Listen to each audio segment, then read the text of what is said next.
이 새벽을 주님과 2부 돌아왔습니다. 이 시간에는 주예수 사랑교회 김준식 목사님께서 계시록 22장 1절에서 5절까지의 말씀을 본문으로 에덴 동산이란 제목의 하나님의 말씀 전해주시겠습니다. 많은 은혜 받으시기 바랍니다. 에스겔서 28장 13절에서 17절, 창세기 2장 8절에서 10절, 그리고 계시록 22장 1절에서 5절 말씀을 본문으로 하여 에덴 동산이란 말씀의 제목으로 우리는 지난 몇 주 동안 에덴 동산과 새 하늘과 새 땅이란 주제로 하나님의 나라에 대해서 알아봤습니다. 시간적으로는 영원 전부터 영원 후까지, 그리고 공간적으로는 온 우주적인 면에서 에덴 동산과 새 하늘과 새 땅으로서의 하나님의 나라에 대해 생각해 봤습니다. 오늘은 에덴 동산 자체에 대해서만 집중적으로 성경을 살펴보기로 하겠습니다. 첫째로 창세기 1장 1절의 첫 번째 에덴 동산입니다. 창세기 1장 1절에서 태초에 하나님이 천지를 창조하셨다고 했습니다. 창세기 1장 1절에서 온 우주와 지구는 완벽하고 아름답게 창조되었습니다. 이사야 45장 18절에서 이사야는 하나님께서 지구를 창조하실 때에 사람이 살 수 있도록 완전하게 창조하셨다고 했습니다. 18절 말씀에 대저 여호와께서 이같이 말씀하시되 하늘을 창조하시니 그는 하나님이시니 그가 땅을 지으시고 그것을 만드셨으며 그것을 견고하게 하시되 혼돈하게 창조하지 아니하시고 사람이 거주하게 그것을 지으셨으니 나는 여호와라 나 외에 다른 이가 없느니라 했습니다. 그리고 에스겔서 28장 13절 14절에서 그 지구에 하나님의 동산 에덴도 창설하셨습니다. 사람이 살기 좋은 최적의 아름다운 에덴 동산이었습니다.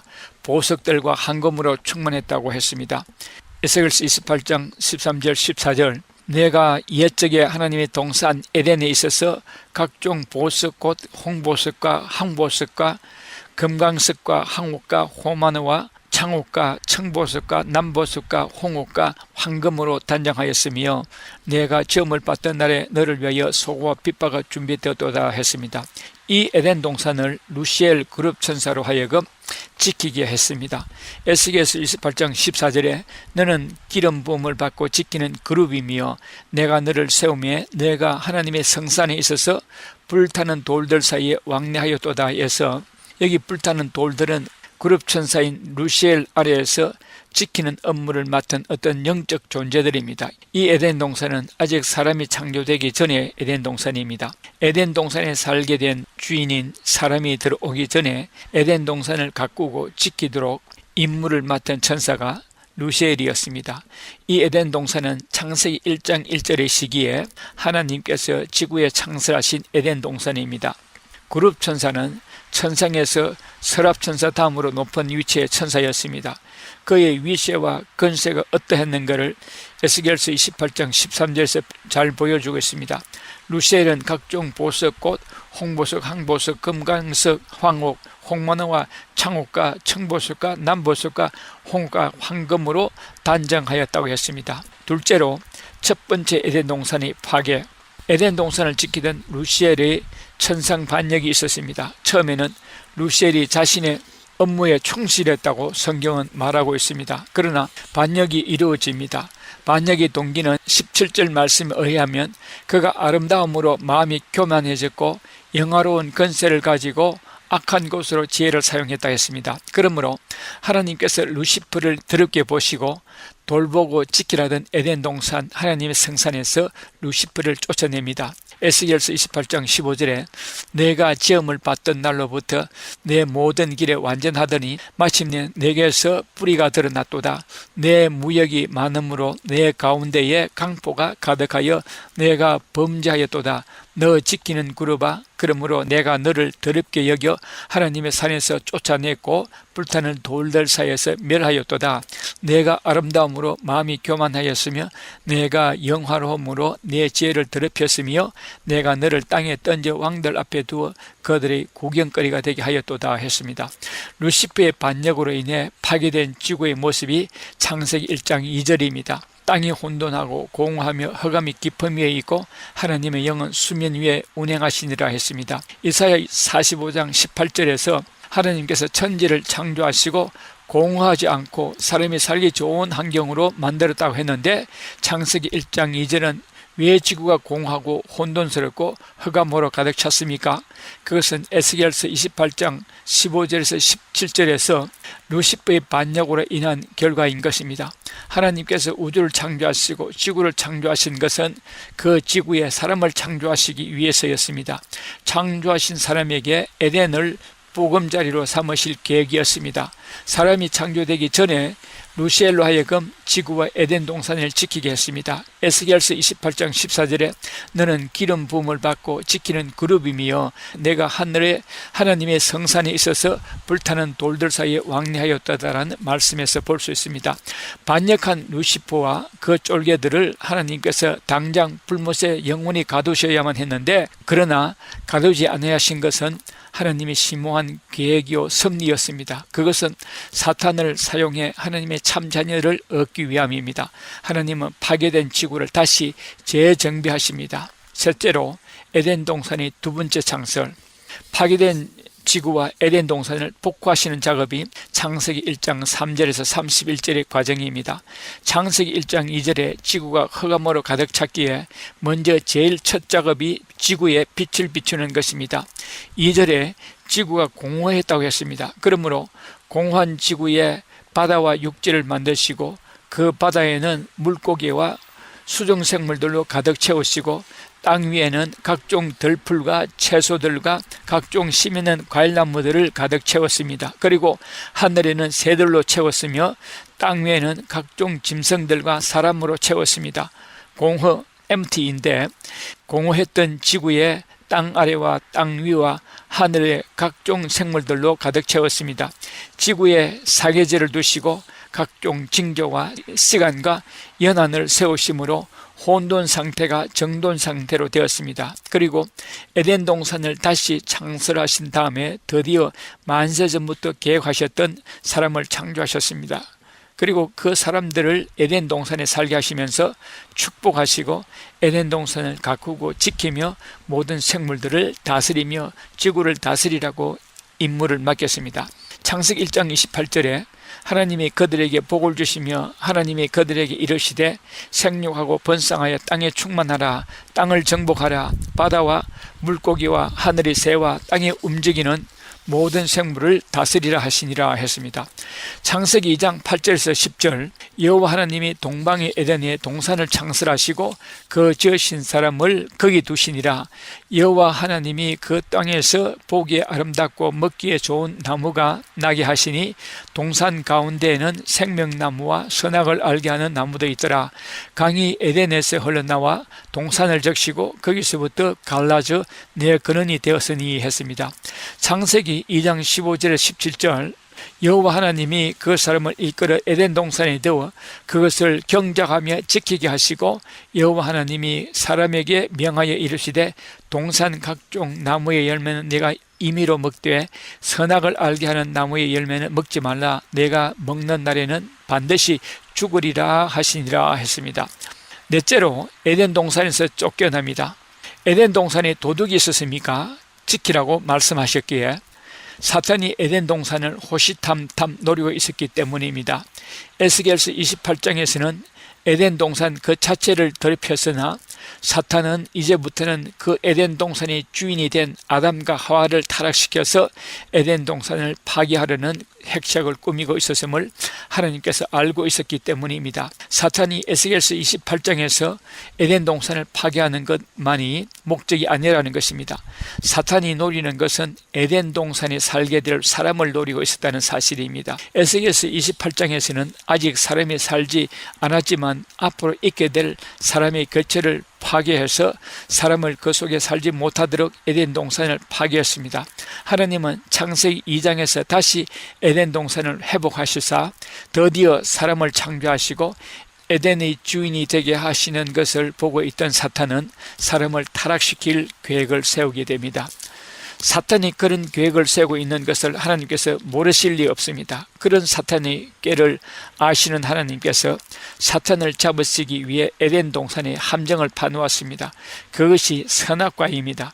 그리고 아담에게 당부하시기를 에덴 동산의 모든 과실들을 먹어도 좋지만 에덴 동산 중앙에 있는 선악을 알게 하는 나무의 실과는 먹지 말라. 먹는 날에는 정령 죽으리라 하셨습니다. 물론 아담에게 말씀하셨지만 사탄들을 들으라고 하신 말씀입니다. 그것이 자기를 잡으려는 하나님의 뜻인 줄도 모르고 아담을 꼬셔서 타락시킬 좋은 수를 발견했다고 속으로 좋아했을 것입니다. 그리고 뱀을 이용해 사람들로 선악을 알게 하는 나무의 실과를 따먹게 할 계획을 세웁니다. 사탄이 뱀을 택한 이유는 뱀이 하나님께서 창조하신 짐승 중에 가장 영리하고 아름다웠기 때문이라 했습니다. 요즘 사람들이 개를 사랑하고 개를 반여자로 삼는 것과 같이 하와가 뱀을 가까이 했습니다. 사탄은 사람으로 하여금 선악과를 따먹게 하여 하나님 앞에 범죄하게 했습니다.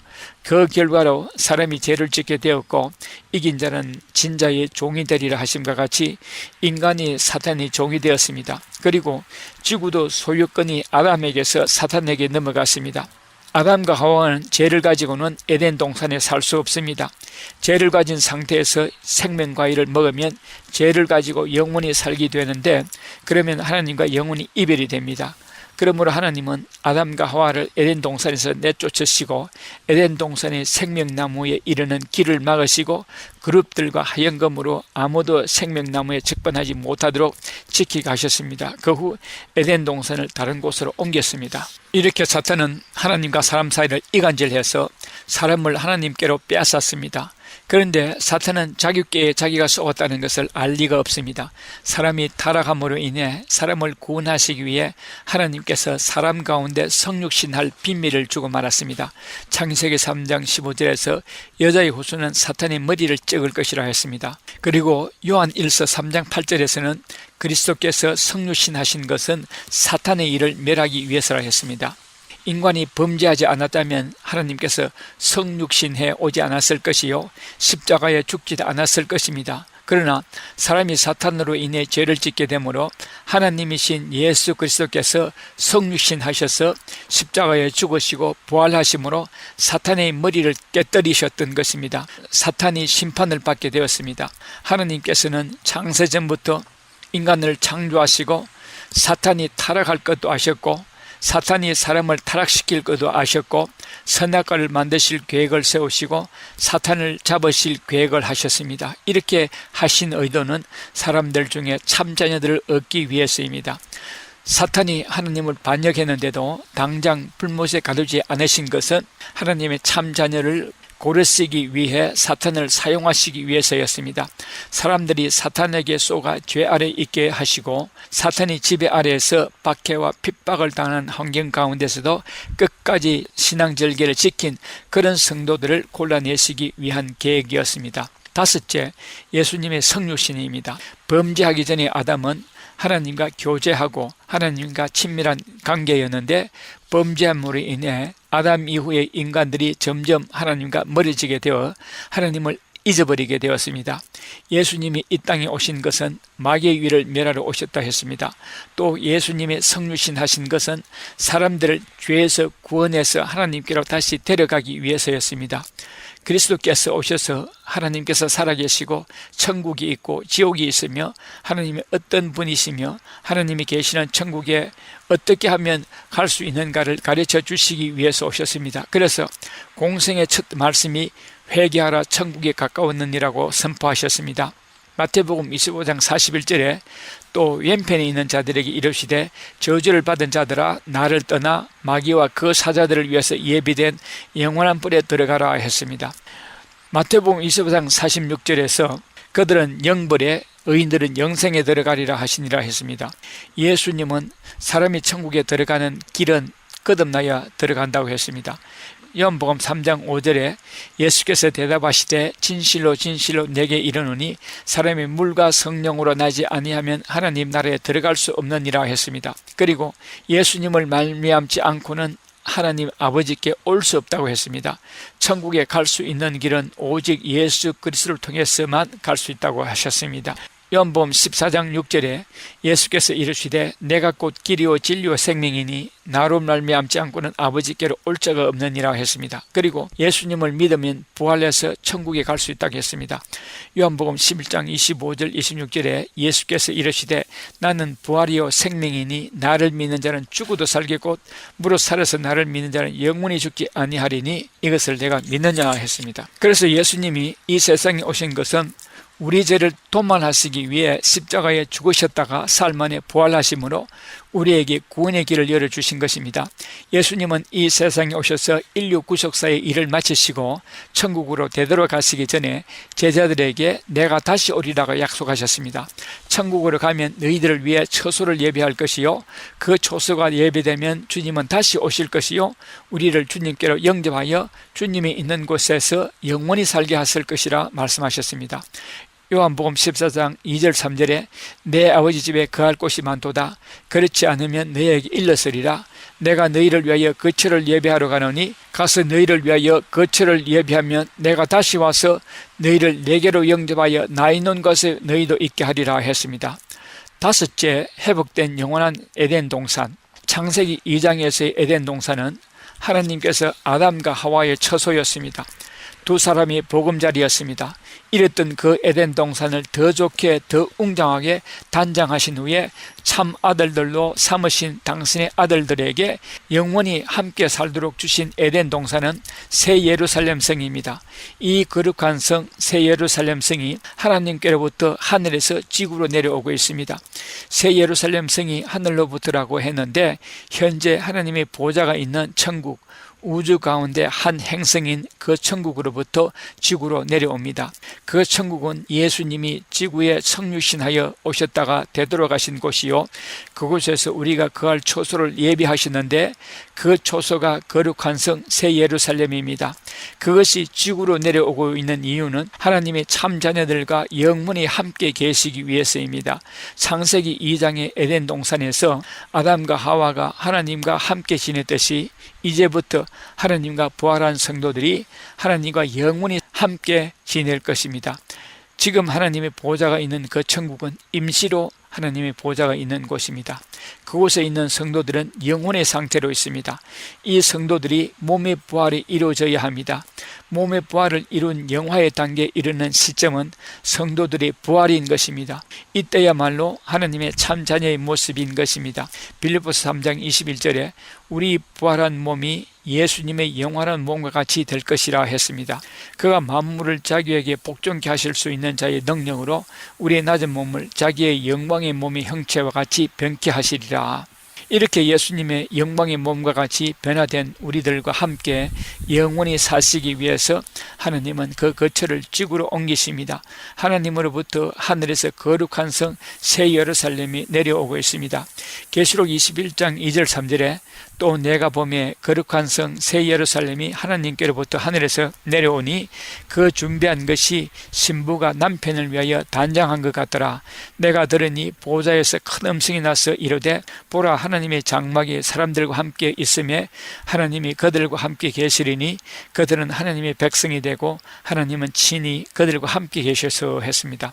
계시록 21장 3절에 새 예루살렘에 내려오는 것은 하나님이 사람들과 함께 거하시기 위해서라 했는데 요한복음 14장 3절에서는 너희를 위하여 거처를 예비하면 내가 다시 와서 너희를 내게로 영접하여 나 있는 곳에 너희도 있게 하리라 하신 말씀과 일치합니다. 창세기 2장의 에덴 동산에서 아담과 하와가 하나님과 함께 지냈듯이 이제부터 부활한 성도들이 하나님과 영원히 함께 지낼 것입니다. 계시록 21장 9절에서 11절 말씀을 소개하겠습니다.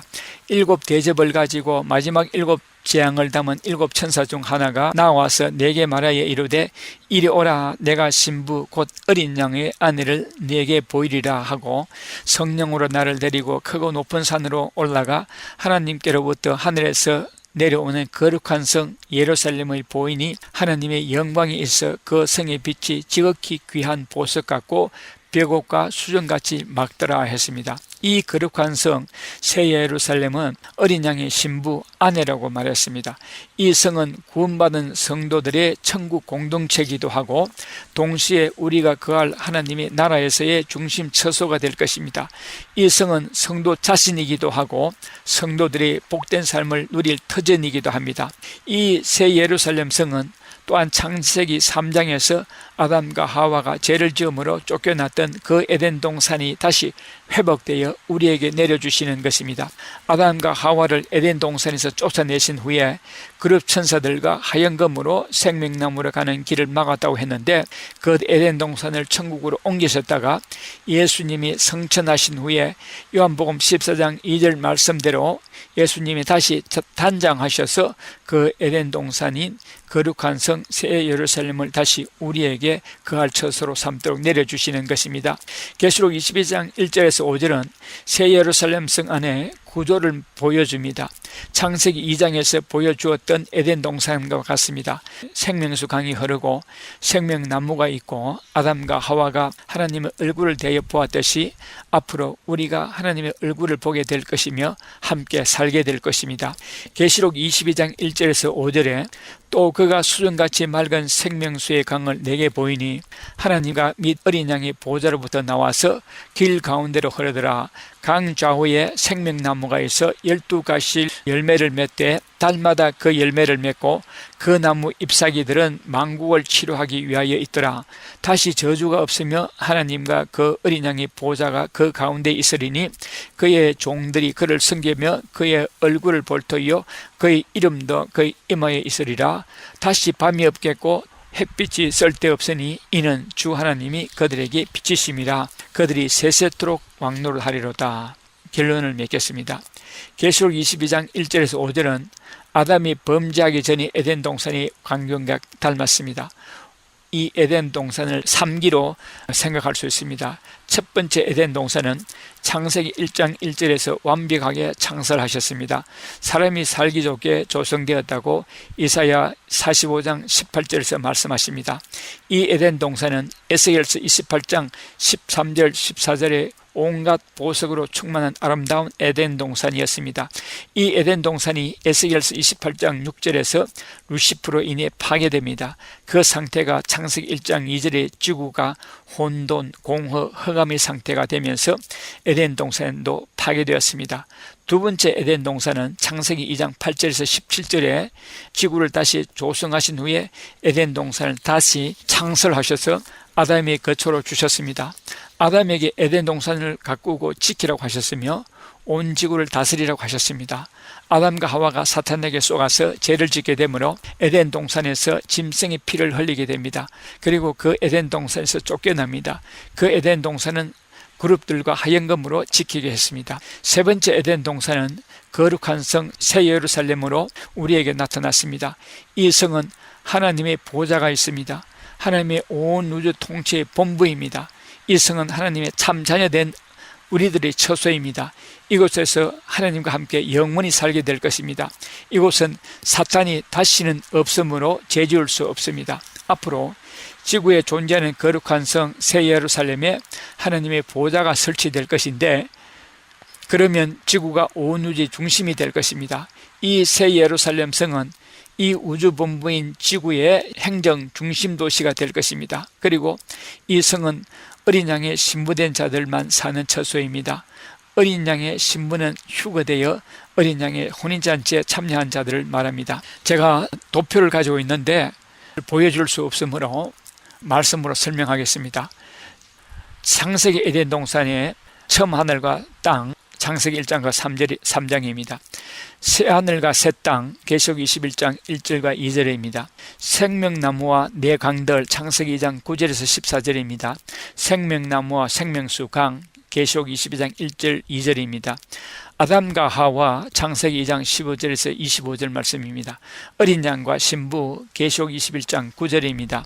사탄의 승리, 창세기 3장 1절에서 7절입니다. 사탄의 파멸, 계시록 20장 10절입니다. 하나님과 동산이 함께 계심, 창세기 3장 8절입니다. 하나님이 성도들과 함께함, 계시록 22장 3절입니다. 지구를 다스림, 창세기 1장 28절입니다. 온 우주를 다스림 계시록 22장 5절입니다. 아담이 하나님의 얼굴을 봄 창세기 3장 8절입니다. 하나님의 얼굴을 봄 계시록 22장 4절입니다. 하나님이 두려워 피함 창세기 3장 8절에서 10절입니다.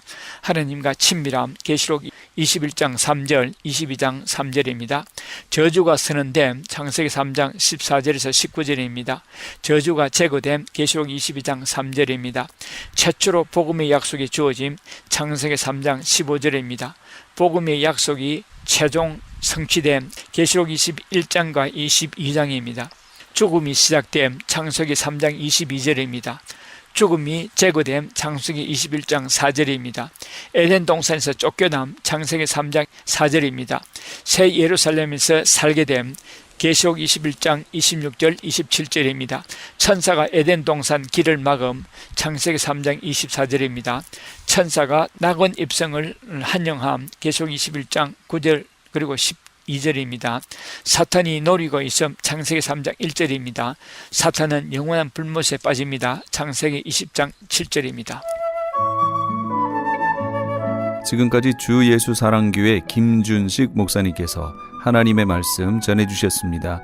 주 예수 사랑교회는 17910 사우스 프레올리 애비뉴 토렌스에 위치하고 있으며 교회 홈페이지는 loveofjesuschurch.com입니다.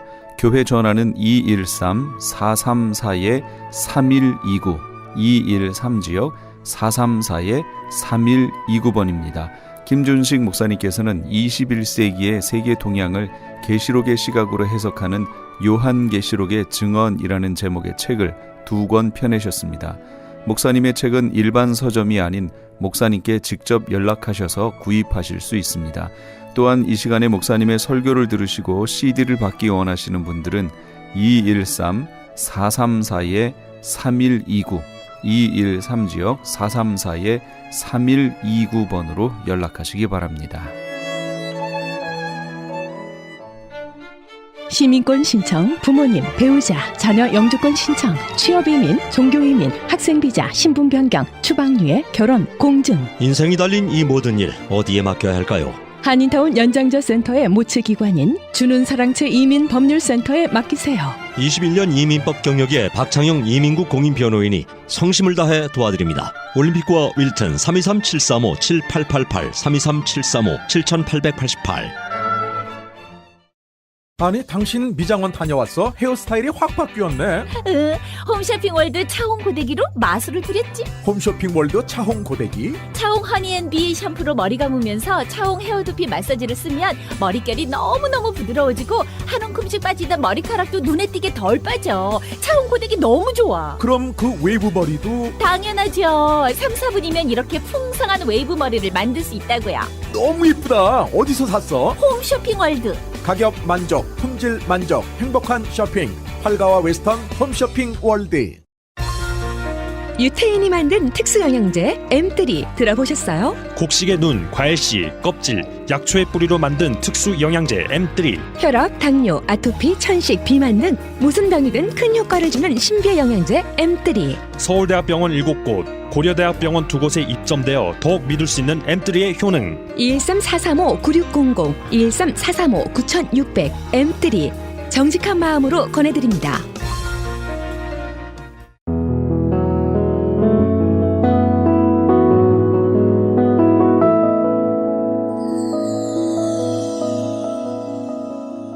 지금 여러분께서는 AM 1650과 인터넷을 통해 미 전역과 전 세계로 방송되는 크리스찬 헤럴드의 이 새벽을 주님과 2부 함께하고 계십니다. 방송 시간과 설교 편성표는 크리스찬 헤럴드 신문 주간 편성표나 홈페이지 chtv1888.org에서 확인하실 수 있습니다. 계속해서 은혜와 평강교회 곽덕근 목사님께서 시편 30편 1절에서 12절까지의 말씀을 본문으로 슬픔이 변하여 춤이 되게 하시는 하나님이란 제목의 하나님의 말씀 전해주시겠습니다. 많은 은혜 받으시기 바랍니다.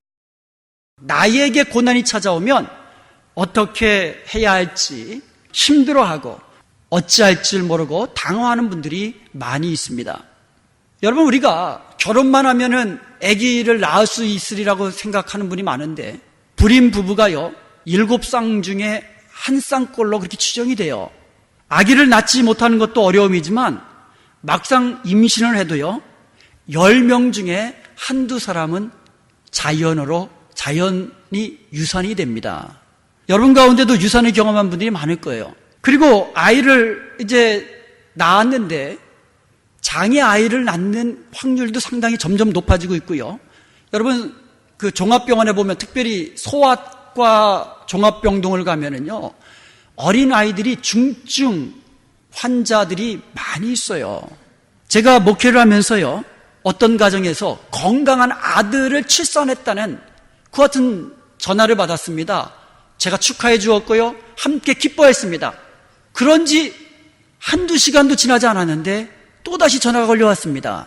산모가 죽었다는 그런 비보였어요. 때로는요 이 장성한 아들이 오전 내내 같이 있다가 다녀오겠습니다 하고 일하러 갔다가 뺑소니 교통사고 당하여서 청천벽력과 같은 소식을 듣는 그러한 성도들의 가정도 있습니다.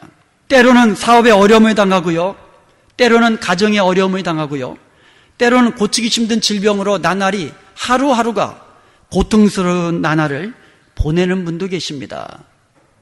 그때 왜 나만 이런 고난을 당하고 있습니까?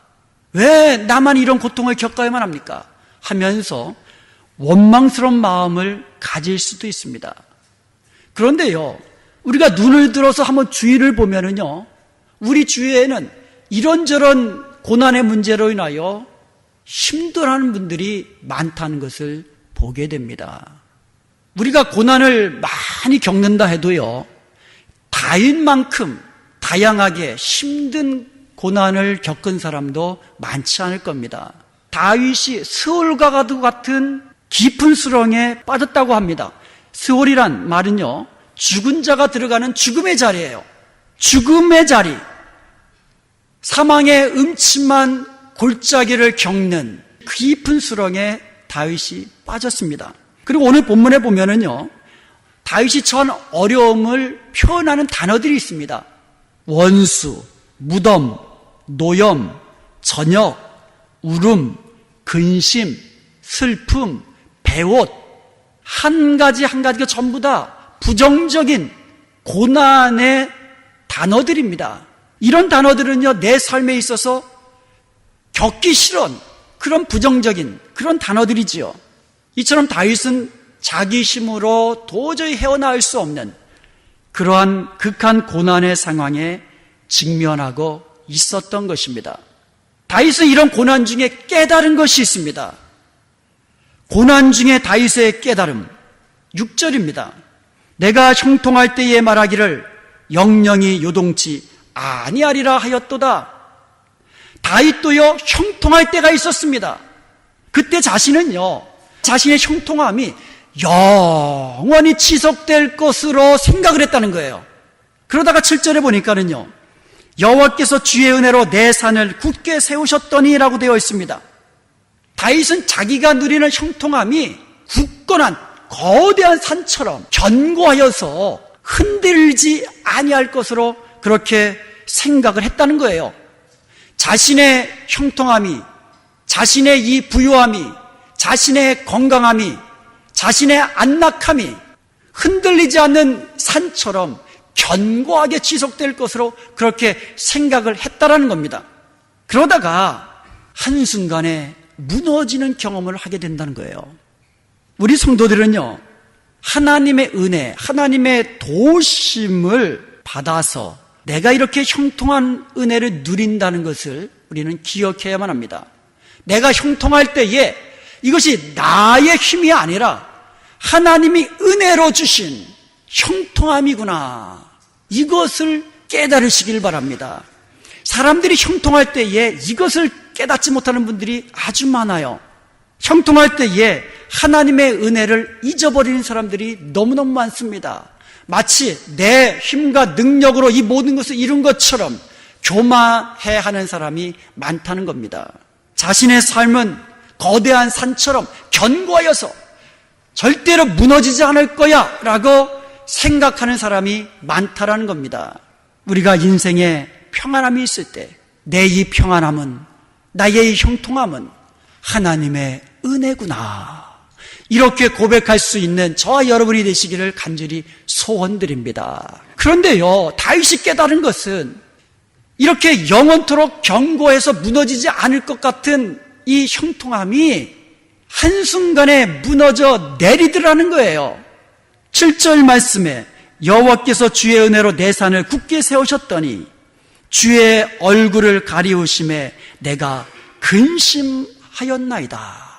견고한 뚝 같은, 영원토록 무너지지 않을 것 같은 거대한 뚝이 조그만 구멍 하나로 말미암아 완전히 무너져 내리듯이 견고할 것 같은 나의 인생이 조그만한 고난의 문제로 인하여 한순간에 절망의 순간으로 떨어져 버리는 이와 같은 순간이 한순간에 찾아올 수 있다라는 거예요.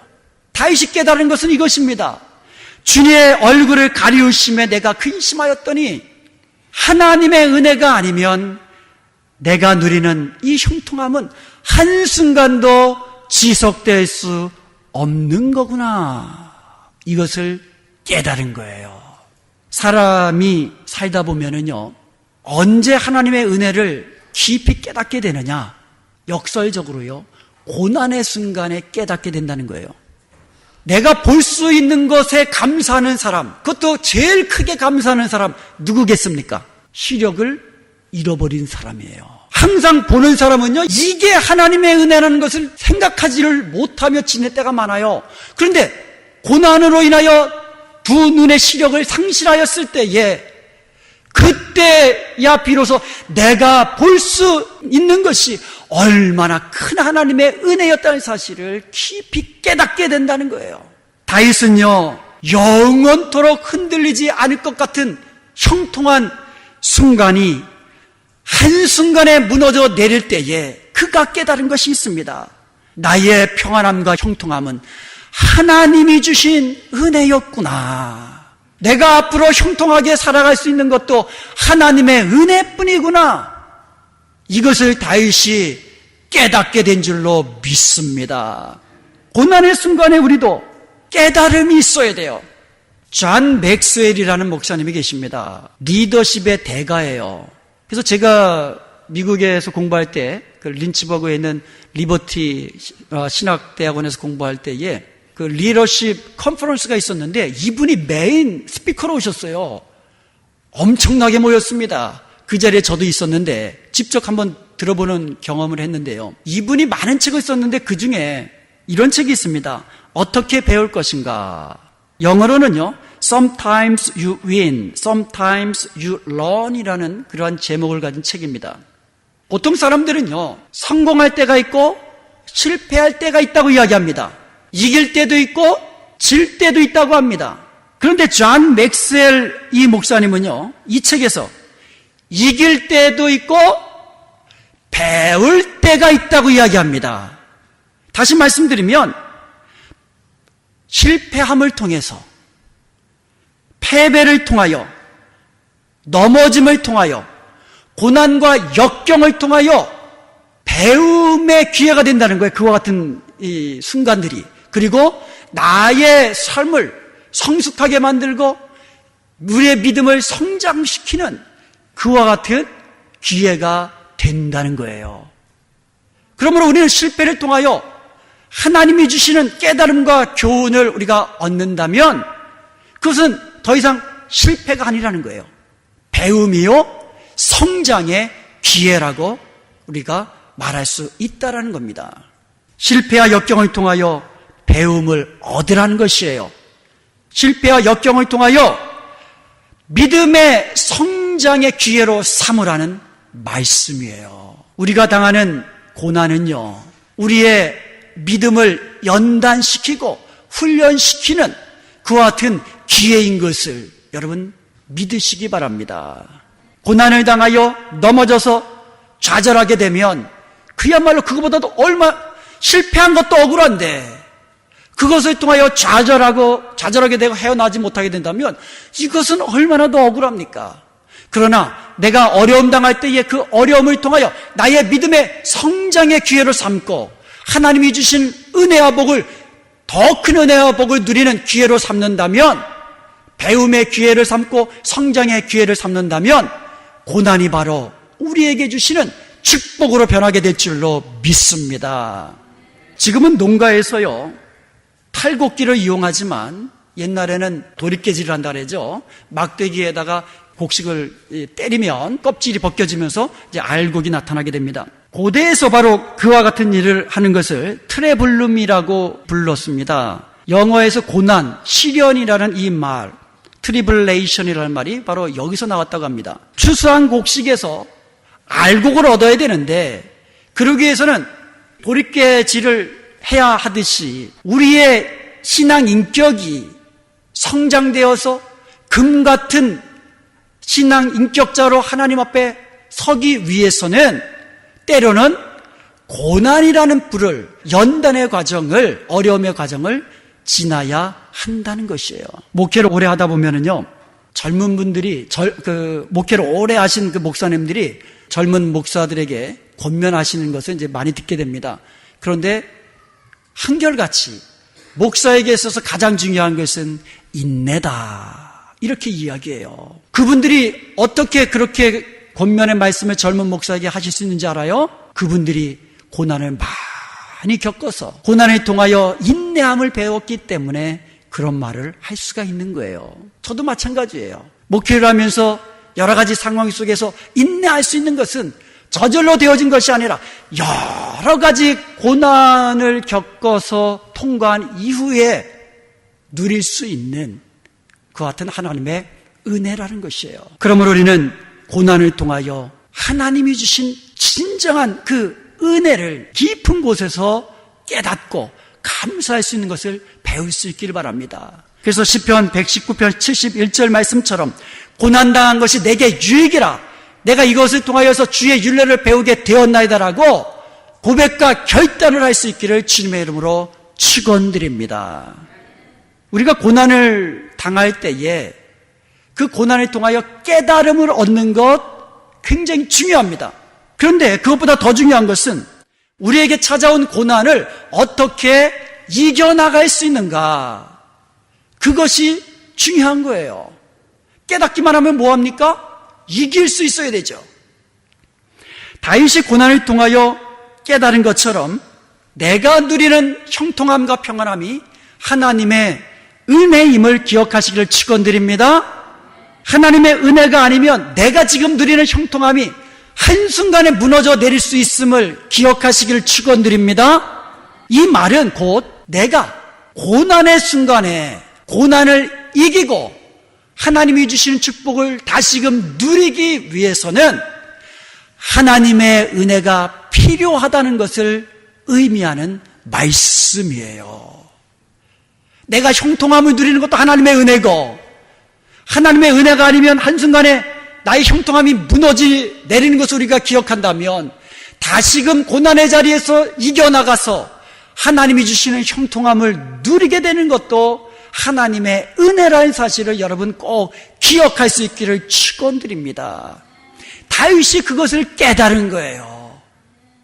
그래서 다윗은 고난의 자리에서 하나님의 은혜를 구하며 부르짖으며 기도하기를 시작한 거예요. 8절 말씀처럼 주님께 부르짖으며 여호와께 간구한 겁니다. 고난 중에 다윗의 기도, 이것이 바로 우리의 고난의 문제를 해결하는 비결인 것을 여러분 기억하세요. 다윗은 고난의 문제에 봉착하면 부르짖으며 기도드렸습니다. 질병에 걸려서 죽을 뻔한 그 상황 속에서 다윗은 하나님께 나아가 부르짖으며 기도한 거예요. 그러면 다윗이 고난 중에 어떤 기도를 드렸을까요? 9절과 10절 말씀해 보면 이렇게 기도합니다. 내가 무덤에 내려갈 때에 나의 피가 무슨 유익이 있으리요? 진토가 어떻게 주를 찬송하며 주의 진리를 하리까? 이런 기도를 드렸어요. 하나님, 내가 지금 죽으면 하나님께 무슨 유익이 있겠습니까? 내가 죽고 나면 어떻게 찬양을 드리며, 내가 죽고 나면 어떻게 하나님의 크신 그 은혜와 능력을 선포하며 증거하는, 복음을 증거하는 자가 될 수 있습니까? 이렇게 자신의 모든 형편과 처지를 다 내려놓고 하나님 앞에 솔직하게 기도를 드린 것이에요. 여러분, 고난이 찾아오면 솔직하게 하나님 앞에 모든 것을 내려놓고 부르짖으며 기도하십시오. 하나님이 들으시고 하나님이 응답하십니다. 그리고 다윗이 뭐라고 기도합니까? 여호와여 들으시고 나를 긍휼히 여기소서. 이렇게 기도를 드리는 겁니다. 여호와여 들으시고 내게 은혜를 베푸소서. 10절 말씀에 그렇게 기도를 드린 겁니다. 하나님이 나의 기도를 들으시고 은혜를 베푸셔야, 긍휼을 베푸셔야 내가 고침받게 되고 내가 구원받게 되고 다시금 하나님의 크심을 내가 증거하며 간증하며 선포하며 감사하며 찬송하며 살 수 있습니다. 그렇게 기도한 줄로 믿습니다. 마태복음 14장 14절에 보면 예수께서 큰 무리를 보시고 불쌍히 여기사 그 중에 있는 병인들을 고치셨다고 말씀하고 있습니다. 마가복음 8장 2절에도 보면 예수님께서 수많은 이 아침부터 저녁까지 예수님 앞에 나와서 예수님의 말씀을 들으며 줄인 그 사람들을 불쌍히 여겨 주시는 그 마음으로 오병이어의 기적을 베풀어 주셨습니다.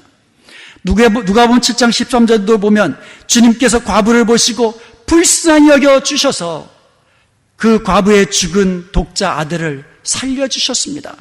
누가복음 18장에도 보면 소경이 다윗의 자손 예수여 나를 불쌍히 여겨 주옵소서라고 부르짖을 때에 예수님께서 그 부르짖음을 들으시고 불쌍히 여기시고 고쳐 주신 줄로 믿습니다. 그러므로 우리가 고난의 순간에 우리가 부르짖으며 기도할 때에 하나님 나를 긍휼히 여겨 주옵소서, 불쌍히 여겨 주옵소서, 주의 얼굴을 내게로 돌리셔서 내게 은혜를 베풀어 주옵소서, 이렇게 하나님의 은혜와 긍휼을 사모하는 마음으로 부르짖으며 기도해야 될 줄로 믿습니다. 그때 주님께서는 우리의 기도를 들으시고 우리에게 은혜를 베푸시며 긍휼히 여기셔서 우리를 회복시키시고 고쳐주시고 우리를 구원의 길로, 승리의 길로, 다시금 형통의 길로 인도해 주신 줄로 믿습니다. 그리고 10절에 보면은요, 또 이렇게 기도합니다. 여호와여 나를 돕는 자 되소서. 여호와여 나의 돕는 자가 되어 주시옵소서.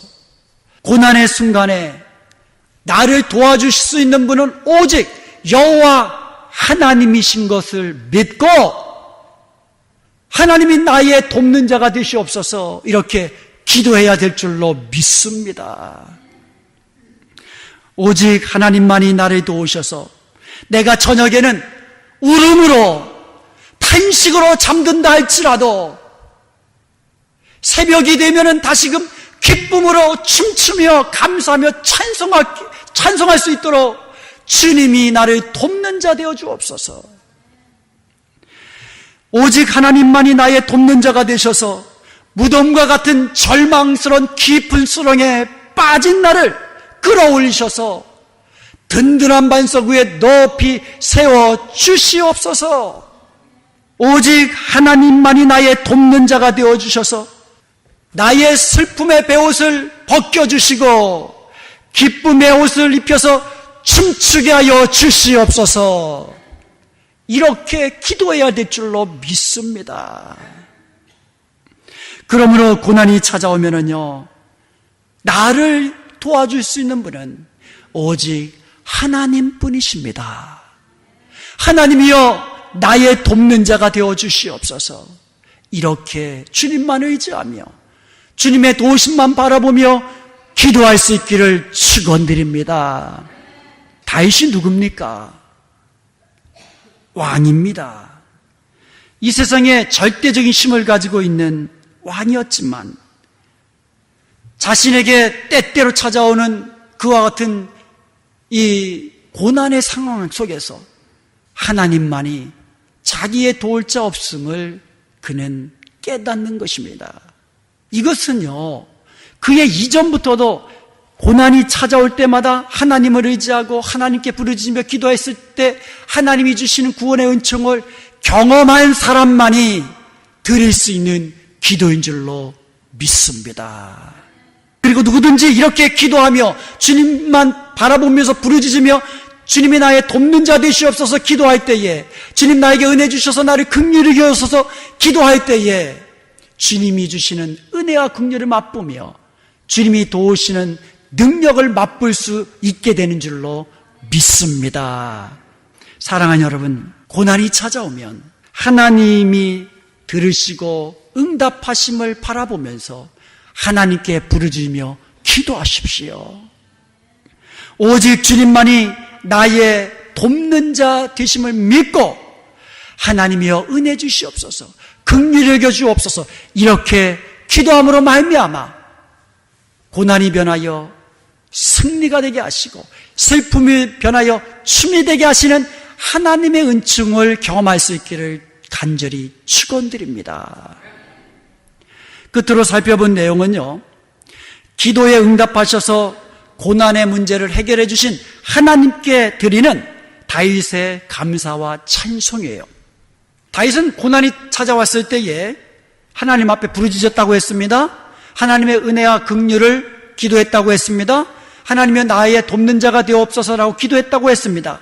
그때에 하나님께서 그의 기도를 들으셨습니다. 응답해 주셨습니다. 돕는 자가 되어 주셨습니다. 은혜를 주셨습니다. 그때 다윗은 하나님께 감사를 드렸고요, 찬송을 드렸습니다. 1절에 보면 주께서 나를 끌어내사 내 대적으로 나로 인하여 기뻐하지 못하게 하심이니이다. 그래서 2절에 이렇게 노래합니다. 내가 주께 부르짖음에 나를 고치셨나이다. 그래서 3절에 보니까 주께서 내 영혼을 음부에서 끌어내어 나를 살리사 무덤으로 내려가지 않게 하셨나이다. 이렇게 하나님의 구원의 은총을 경험한 이후에 12절에서 내가 잠잠하지 않겠습니다. 잠잠하지 아니하고 주님의 구원의 은총을 노래하겠습니다. 영원토록 구원의 하나님을 하나님께 감사하며 살겠습니다. 이렇게 고백하며 결단하는 거예요. 그런데요, 4절에서 볼 수 있듯이 주의 성도들아 여호와를 찬송하며 그 거룩한 이름에 감사라고 이야기를 합니다.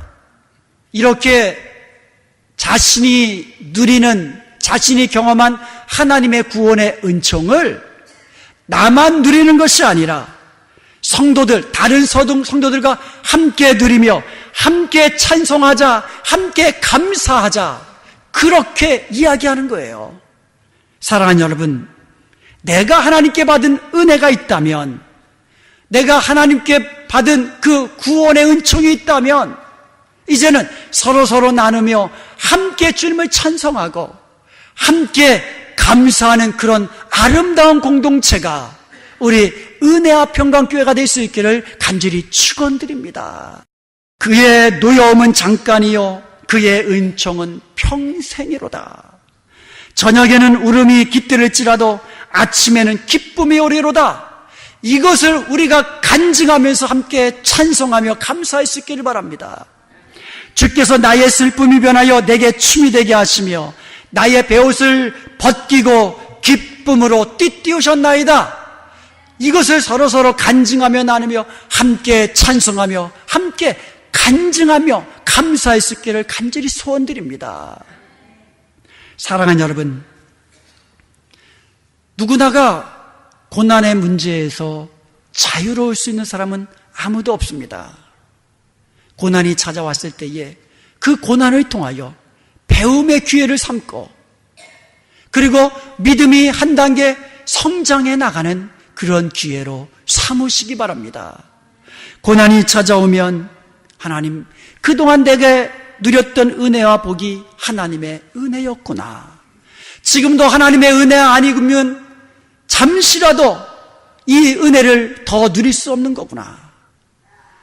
그리고 고난의 순간에 더욱더 하나님의 은혜를 구하며 긍휼히 여겨 주옵소서 기도하면서 하나님이여 나의 돕는 자 되어 주옵소서 그렇게 기도할 수 있기를 바랍니다. 그래서 다윗처럼 하나님의 은혜를 경험하고 하나님의 구원을 경험하고 욥처럼 내가 이전에는 귀로만 듣기만 하였더니 이제는 내 눈으로 하나님을 배웁나이다. 이렇게 하나님의 구원의 은총을 경험한 자로서 직접 경험한 자로서 하나님 앞에 감사와 찬송을 드리며 간증으로 하나님께 영광 돌리며 모든 성도들과 함께 하나님께 감사와 찬송 드리는 참으로 복된 삶을 누리는 저와 여러분 될 수 있기를 주님의 이름으로 축원드립니다. 지금까지 하나님의 믿음의 공동체 은혜와 평강교회 곽덕근 목사님께서 하나님의 말씀 전해주셨습니다. 은혜와 평강교회의 주일 예배는 오전 10시가 영어 예배, 오전 11시 20분에 한어 예배, 금요 예배는 금요일 오후 8시, 새벽 예배는 매일 새벽 5시 30분, 토요일에는 6시에 각각 진행되고 있습니다. 은혜와 평강교회는 9140 헤스켈 애비뉴 놀스힐에 위치하고 있습니다. 전화번호는 818지역 894-9266 818지역 894-9266번이며 교회 웹사이트는 gracepeace.org gracepeace.org입니다.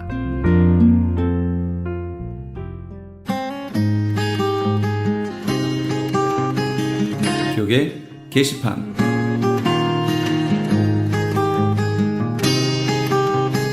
성경 통독 세미나 안내입니다. 하나님의 마음을 알아가는 성경 통독 세미나가 오는 8월 LA와 벨리 지역에서 개최됩니다. LA 지역은 8월 13일 토요일 오전 9시부터 오후 4시까지 LA 비전교회 본당에서 있으며 벨리 지역은 그 다음 주 토요일인 8월 20일 토요일 오전 9시부터 오후 4시까지 온누리 교회에서 있습니다. 세미나 강사는 온누리 교회 부목사이신 김권수 목사님이며 5시간 강의를 통해 성경 일독의 효과를 얻게 될 것입니다. 회비는 점심과 교재비로 20불이며 자세한 내용은 전화 213-434-7227 213지역 434-7227번으로 문의하시기 바랍니다. LA 한인타운에 있는 프레이즈 교회에서는 매주 주일 오후 2시와 매주 금요일 오후 7시에 요한계시록 2차 강해가 10월 말까지 진행됩니다. 이방 교회와 대체 신학으로 인해 가려진 이스라엘과는 어떠한 관계가 있는가? 우리가 왜 이스라엘을 알아야 하는가? 이스라엘을 통해 약속하신 하나님의 시간표는 어떻게 되는가 등 말세를 사는 우리들이 지켜보고 준비해야 하는 것들이 무엇이 있는지를 함께 고민하고 나누는 시간이 될 것입니다. 요한계시록 강해를 듣기 원하시는 성도님들은 2668 웨스트 피커 블루버드 피커와 캔모어가 만나는 곳에 있는 프레이즈 교회로 오시거나 전화 213-700-9833 213지역 700-9833번으로 문의하시기 바랍니다.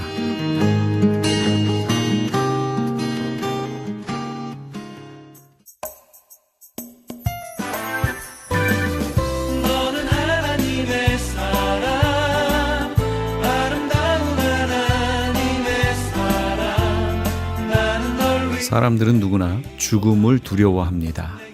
사는 일이 쉽지 않기 때문에 투덜대며 힘들어하면서도 이 땅을 떠나 사는 것보다 이 땅에 좀 더 남으려고 하는 게 보편적인 마음입니다. 타락한 우리 모두에게 어김없이 다가와 두렵게 만들어버리는 죽음, 이 죽음에 대해서 바울은 이렇게 말했습니다.